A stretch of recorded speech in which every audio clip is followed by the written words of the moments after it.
నా భారమంతా నువ్వు మోసినావు, నన్నెంతగానో హెచ్చించినావు. నీ కృపలోనే నన్ను కాచినావు, నీ కనికరమే చూపించినావు. నా హృదిలోనే నీ వాక్య ధ్యానం, నా మదిలోనే నీ నామస్మరణం.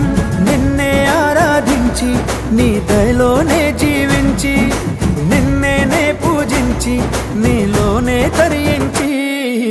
యేసయ్య నీ ప్రేమ నా సొంతము, నాలో నా పలికిన స్తుతి గీతము. యేసయ్య నీవేగ తొలి కిరణము, నాలో నా వెలిగిన రవి కిరణము.